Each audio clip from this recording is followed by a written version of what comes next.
할렐루야. 네, 예배 오신 성도님들을 사랑하고 축복합니다. 우리 좌우에 또 인사하겠습니다. 사랑하고 축복합니다. 사랑하고 축복합니다. 잘 오셨습니다. 축복하겠습니다. 네, 우리 영상으로 예배하신 모든 성도님들도 축복합니다. 은혜의 시간 되시기 바랍니다. 한 번 더 축복하겠습니다. 은혜의 시간 되시기 바라겠습니다. 아멘.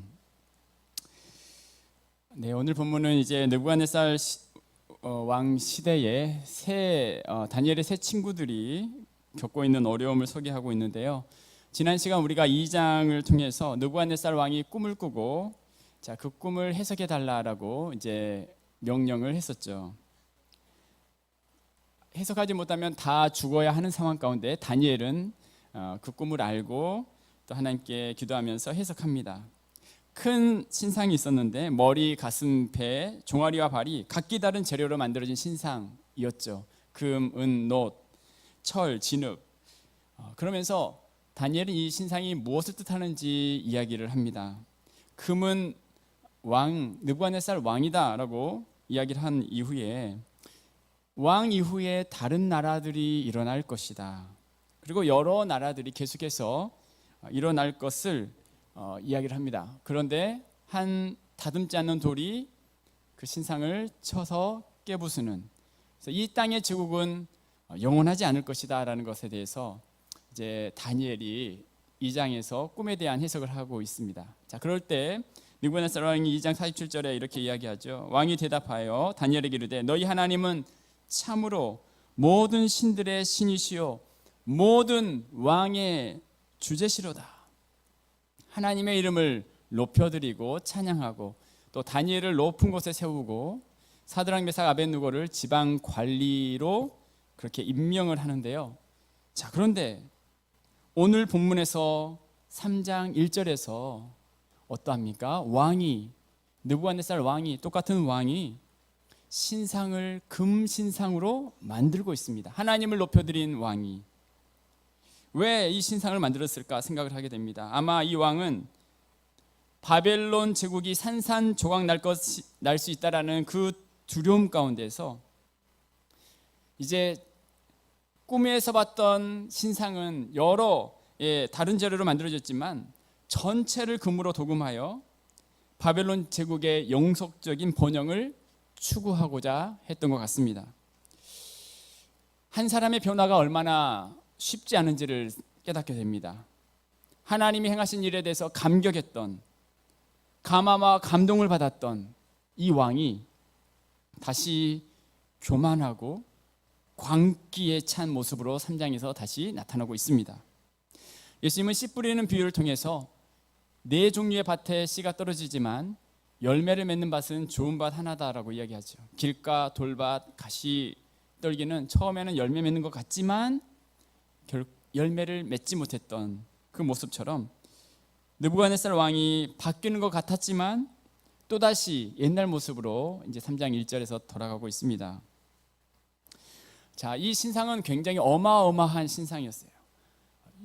60규빗, 한 규빗이 여기 팔꿈치 길이입니다. 그렇다면 60규빗은 약 27m, 10층 높이의 신상, 금으로 된 신상을 두라 평지라는 곳에 두었습니다. 예를 들면 김일성, 김정일 동상이 23m라고 합니다. 23m.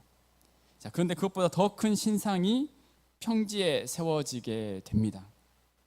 그리고 수많은 리더들, 지방을 다스리는 사람들을 다 부르죠. 2절과 3절에 보면 느부갓네살 왕이 사람을 보내어 총독과 수령과 행정관과 모사와 재무관과 재판관과 법률사와 각 지방 모든 관원을 느부갓네살 왕이 세운 신상의 낙성식에 참여하게 합니다.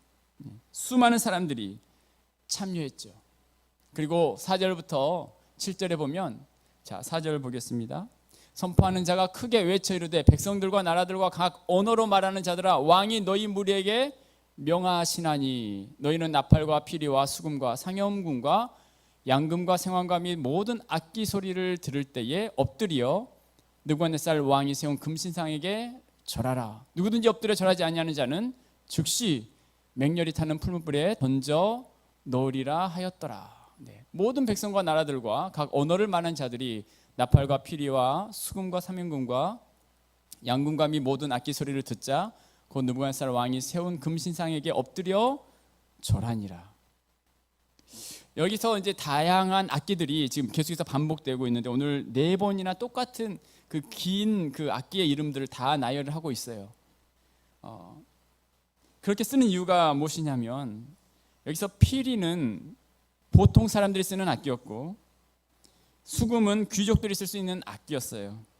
자, 그래서 평민에서 귀족까지 왕의 명령을 벗어날 수 있는 사람은 아무도 없고 왕의 명령이 얼마나 모든 사람을 구속하고 있는지를 보여주는 표현입니다.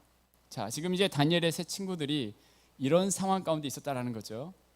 수많은 사람들이 다 그 신상 앞에 절하기 위해 나와 있었고 모든 악기들이 다 동원되어서 웅장하게 소리를 지르고 있는, 그리고 그 옆에는 활활 타는 풀무불이 놓여져 있는 그와 같은 상황에 다니엘의 세 친구들이 함께 하고 있었습니다.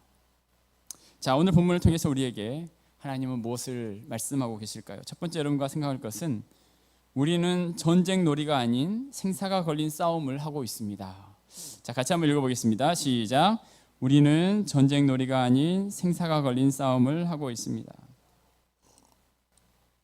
다니엘의 친구들이 처한 상황을 단적으로 이렇게 표현할 수 있습니다. 전쟁 놀이가 아니라 생사가 걸린 싸움이다라는 거죠. 이 표현은 바벨론에서 그리스도인으로 살기라는 책에서 이미 사용한 표현입니다. 정말 너무나 정확하게 다니엘의 친구들의 모습을 표현해주고 있는 것 같습니다. 지금 느부갓네살 왕이 명령했던 그 명령을 한마디로 요약하면 무엇이죠? 신상 앞에 절하라.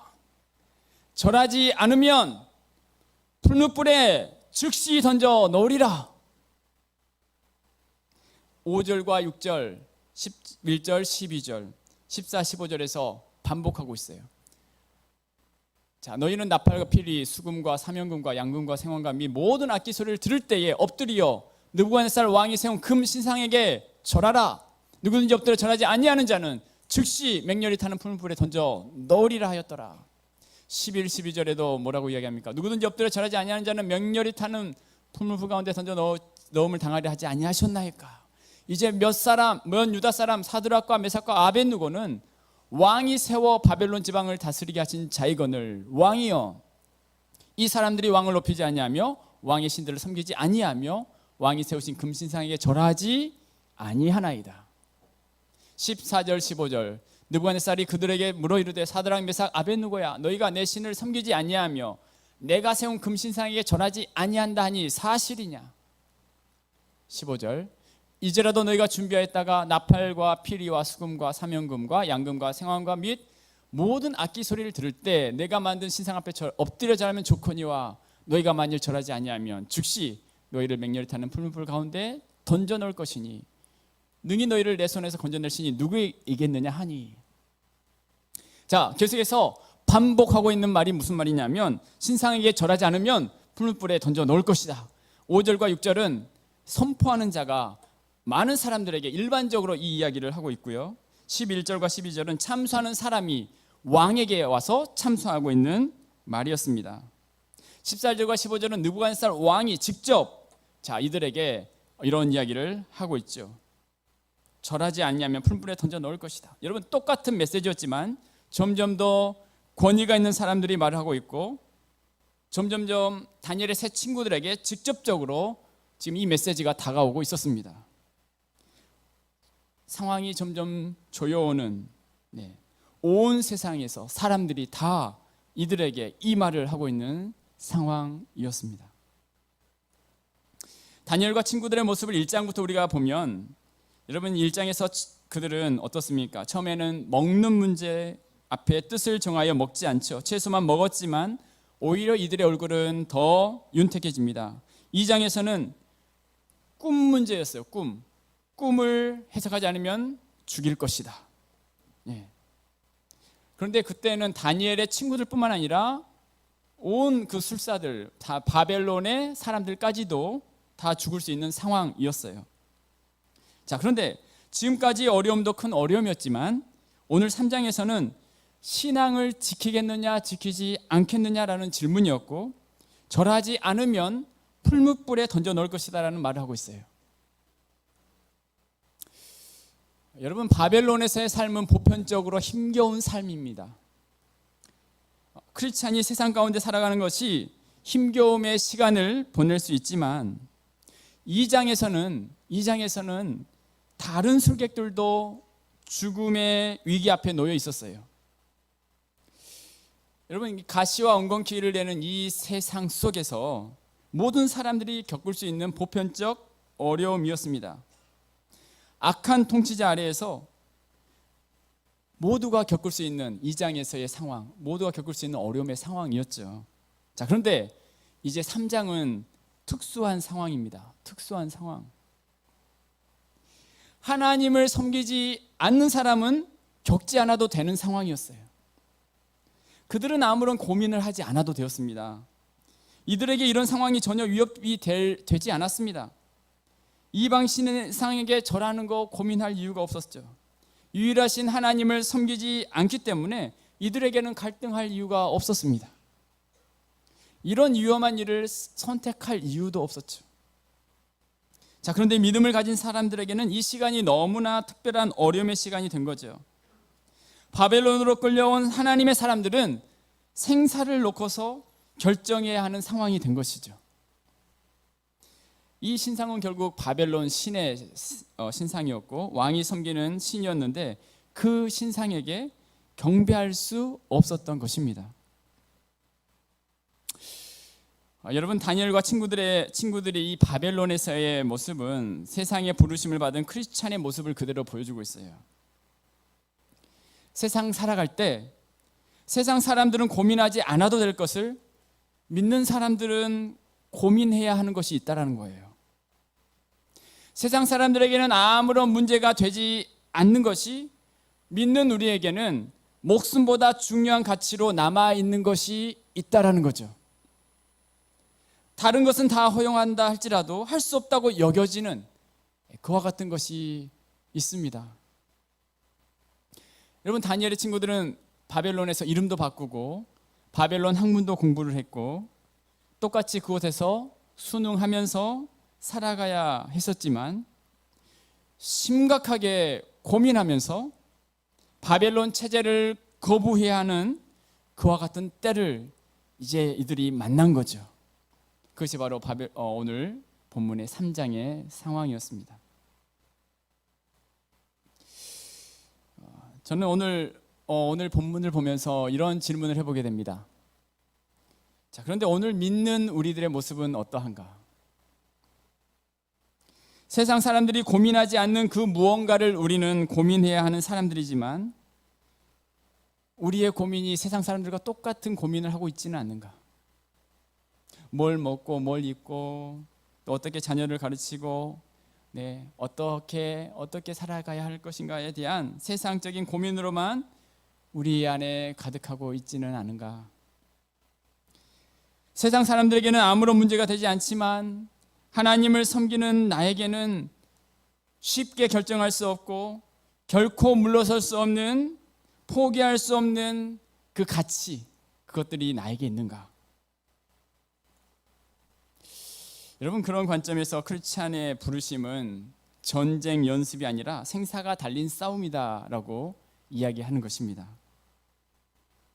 자, 우리 옆에 분에게 이렇게 한번 축복하십시다. 네, 생사가 달린 싸움을 싸우고 있습니다. 생사가 달린 싸움을 싸우고 있습니다. 네. 생사가 달린 싸움을 싸우고 있는 상황에 졸지 마시기 바랍니다. 그렇습니다. 하나님을 믿고 믿음의 삶을 살아간다는 것은 전쟁 각오. 여러분, 이스라엘 백성들의 여정을 보십시오. 가나안 땅에 들어가고 나서 그들은 어떠합니까? 그들에게 기다린 것은 전쟁이었어요. 가나안 정복 전쟁을 계속 행하게 되죠. 가나안에서 수많은 민족들과 전쟁을 하죠. 전쟁을 합니다. 싸워갑니다. 그런데 그 전쟁이 끝난 이후에 눈에 보이는 적들과의 전쟁뿐만 아니라 보이지 않는 적과의 또 전쟁이 그들에게 남아 있었어요.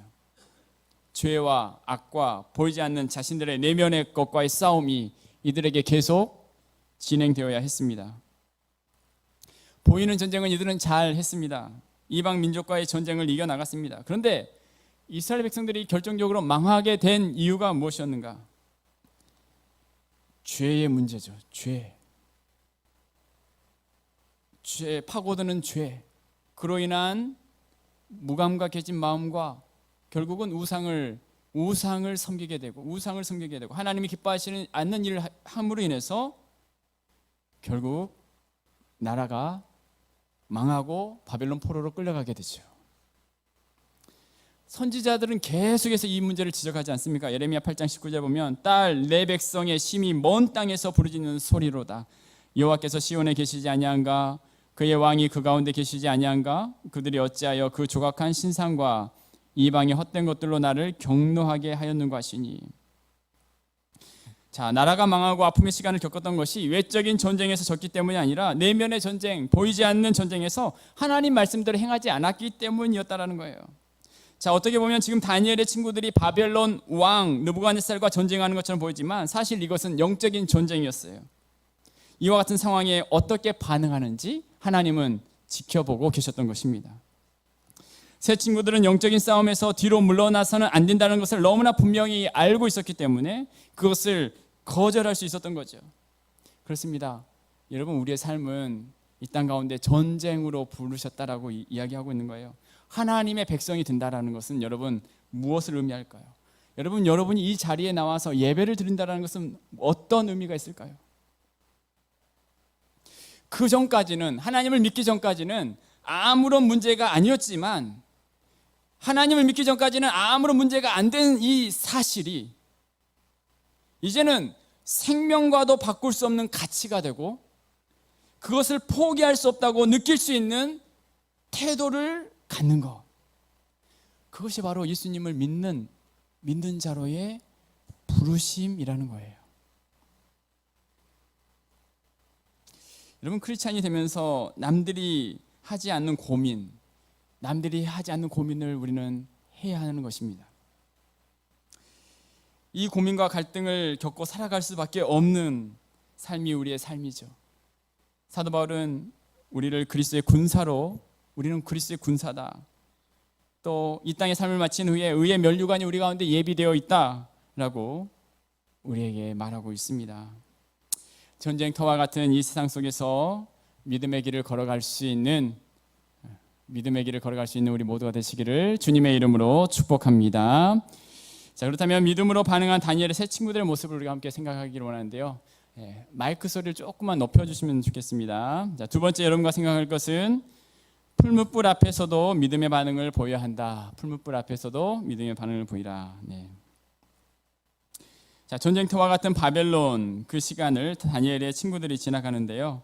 금신상에게 절하라. 그렇지 않으면 맹렬히 타는 풀무불 가운데 던져질 것이다. 자, 왕은 분노하면서 이들을 끌어오라라고 13절에 이야기하죠. 13절에 보면 느부갓네살 왕이 노하고 분하여 사드락과 메삭과 아벳느고를 끌어오라. 그리고 왕 앞으로 끌고 옵니다. 그러면서 왕이 이들을 회유하죠. 너희가 정말 그렇게 절하지 아니하였느냐? 15절에 보면 이제라도 절해라. 이제라도 해라. 자, 그러면서 15절에 이런 말을 하고 있어요. 능히 너희를 내 손에서 건져낼 신이 누구이겠느냐? 느부갓네살 왕이 생각하기에는 자기가 이 유다 민족을 점령했기 때문에 자신들의 신이 유다의 신보다 강하다, 하나님보다 강하다 생각을 했던 거죠. 너희를 건져낼 신이 어디 있겠느냐? 1장 2절에 보면 주님께서 이 모든 상황을 넘기셨다 말씀을 하시죠. 이들이 강해서가 아니라 하나님이 이스라엘 백성들을 넘겨주신 거죠. 자, 이와 같은 왕의 질문에 다니엘의 친구들은 이런 고백을 하죠. 16절과 17절인데요. 자, 우리 너무나 중요한 고백이니까 한번 읽어보겠습니다. 시작. 사드락과 메삭과 아벳느고가 왕에게 대답하여 이르되 느부갓네살이여, 우리가 이 일에 대하여 왕에게 대답할 필요가 없나이다. 왕이여, 우리가 섬기는 하나님이 계시다면 우리를 맹렬히 타는 풀무불 가운데서 능히 건져내시겠고 왕의 손에서도 건져내시리이다. 아멘. 하나님이 살아계시다면, 이런 말은 하나님이 살아계심을 믿는다라는 고백이죠. 맹렬히 타는 풀무불에서 건져내실 것이다. 확신 있게 대답합니다. 하나님이 건져내실 것입니다. 하나님이 역사하여 주실 것입니다. 분명한 믿음을 가지고 여러분 이 고백을 하고 있습니다. 위축될 수 있는 수많은 사람들이 다 엎드려 절하는 그 상황 가운데 믿음으로 하나님이 우리를 건져내실 것입니다. 믿음의 고백을 하고 있습니다. 자, 그런데 저는 이런 질문을 해보게 됩니다. 어떻게 이들이 이런 고백을 할 수 있었을까?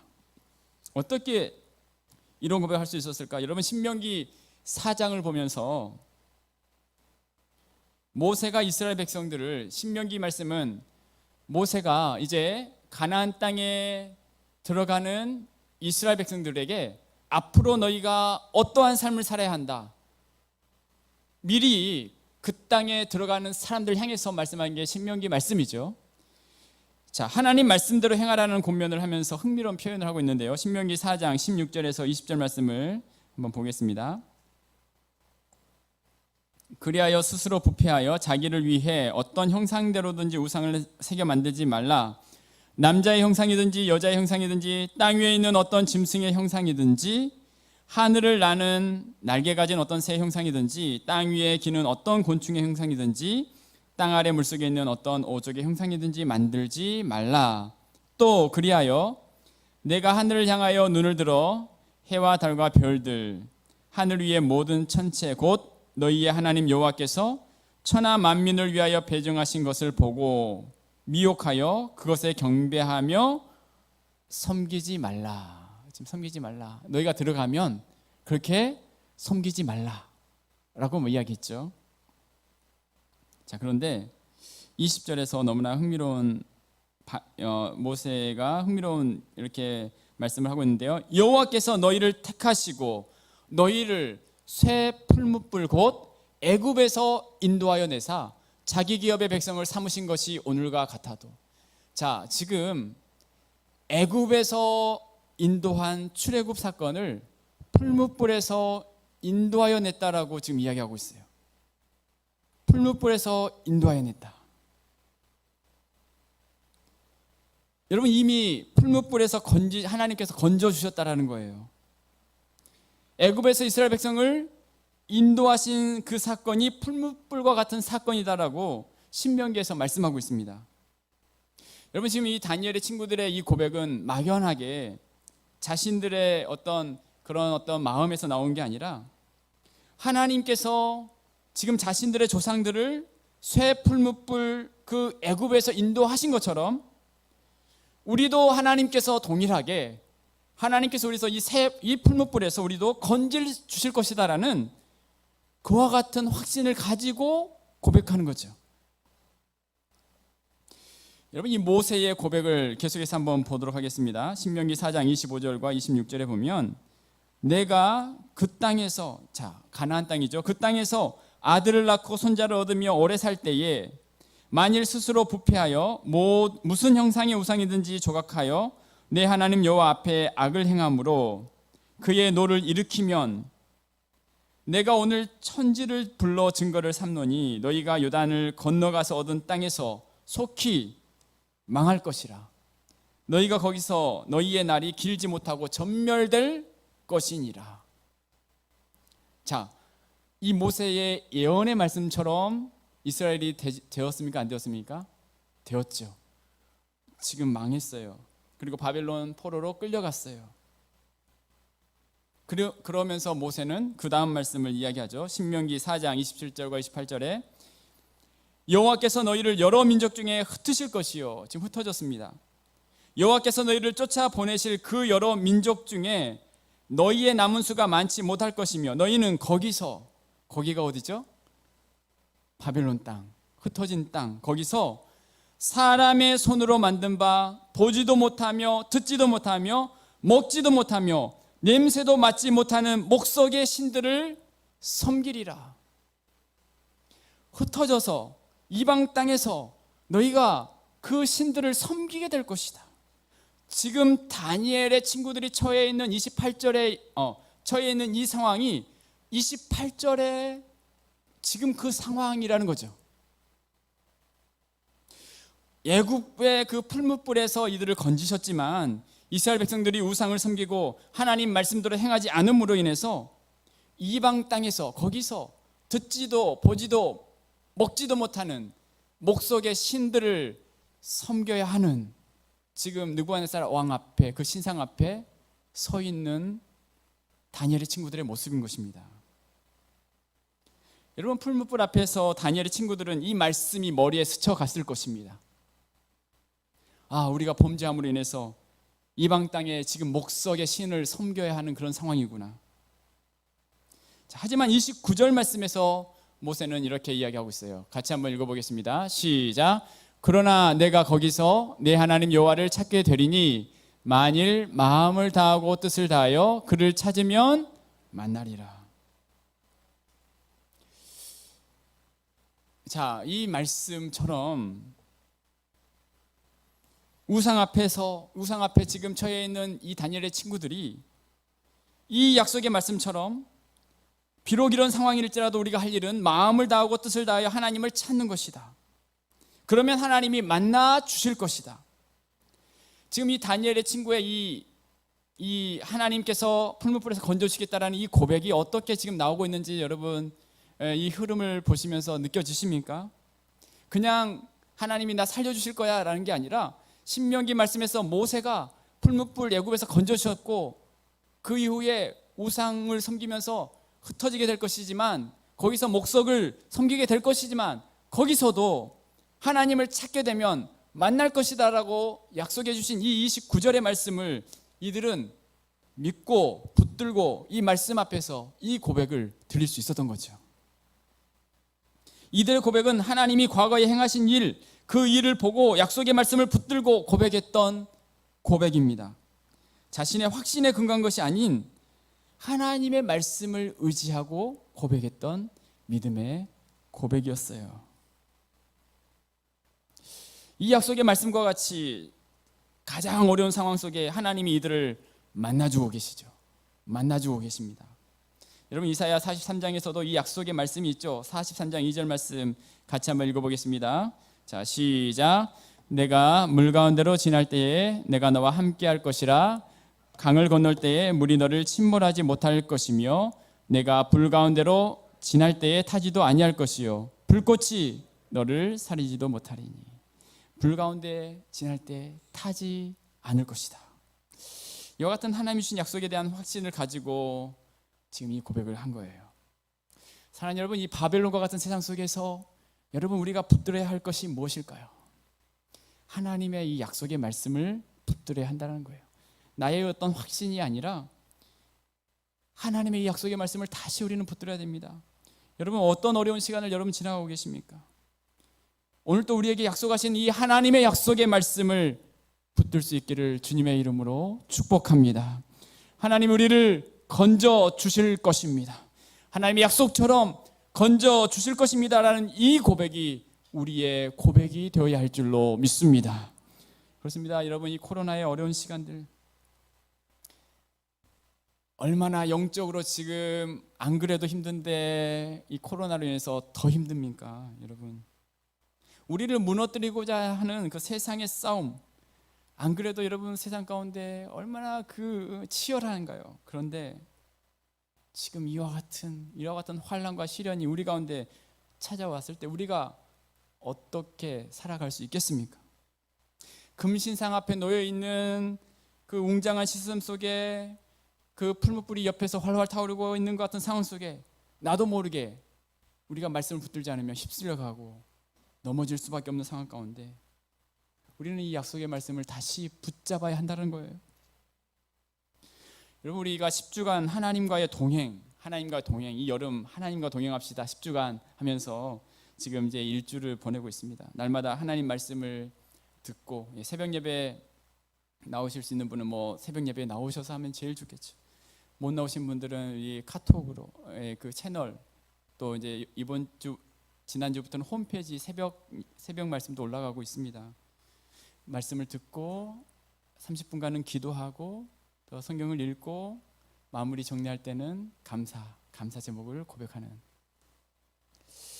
이 다니엘의 친구들이 하나님의 약속의 말씀을 붙잡고 살았던 것처럼 여러분 이와 같은 시대 속에 하나님 말씀을 붙잡고 승리할 수 있는 우리 모두가 되시기를 주님의 이름으로 축복합니다. 우리 옆에 분에게 이렇게 한번 축복하겠습니다. 말씀 붙잡고 승리하시기 바랍니다. 말씀 붙잡고 승리하시기 바랍니다. 네, 말씀 붙잡고 승리하시기 바랍니다. 우리 다 동참했으면 좋겠습니다. 다 같이 우리 이 10주간의 동행 다 동참하셔서 승리하시기 바라겠습니다. 세 번째 생각할 것은 그렇게 하지 아니하실지라도의 고백을 드려야 합니다. 하나님 말씀을 의지함으로 하나님 풀무불에서 건지실 것이라는 이 고백을 드리지만 이들의 고백은 그렇게 끝내지 않았어요. 18절 너무나 잘 아는 말씀이지만 다시 한번 읽겠습니다. 시작. 그렇게 하지 아니하실지라도 왕이여 우리가 왕의 신들을 섬기지도 아니하고 왕이 세우신 금신상에게 절하지도 아니할 줄을 아옵소서. 그렇게 하지 아니하실지라도, 그렇게 하지 아니하실지라도. 분명한 확신 속에 겸손의 모습이 나타나죠. 여러분, 확신과 겸손은 대조적인 것으로 보이죠. 확신이 있으면 겸손이 없어 보이고 겸손하면 확신이 없어 보이지만 이들에게는 확신과 겸손이 함께 나타나죠. 하나님이 건지실 것입니다. 전능하신 하나님에 대한 고백을 드리죠. 하나님을 분명히 믿고 온전히 신뢰합니다. 말씀에서 약속하신 그 모든 것을 온전히 신뢰했어요. 자, 그러나 그렇게 하지 않으실지라도, 다른 뜻이 있어서 그렇게 하지 않으실지라도, 내 기도와 내 발음대로 응답하지 않으실지라도, 내 기대대로 진행되지 않을지라도 하나님은 여전히 선하시며 역사를 통치하시는 하나님이신 줄로 믿습니다. 그 고백을 지금 하고 있는 거예요. 하나님의 영광과 계획 속에 하나님의 뜻이 이루어지실 거라는 확신을 갖고 있는 거였어요. 여러분, 이것은 하나님이 일하시는 것에 대해서 내가 다 안다고 교만하지 않는 모습이에요. 나의 지식은 하나님의 뜻을 다 알기에는 너무나 유한합니다. 결코 내가 모든 하나님의 뜻을 안다고 할 만큼 오만할 수 없는 자들이에요.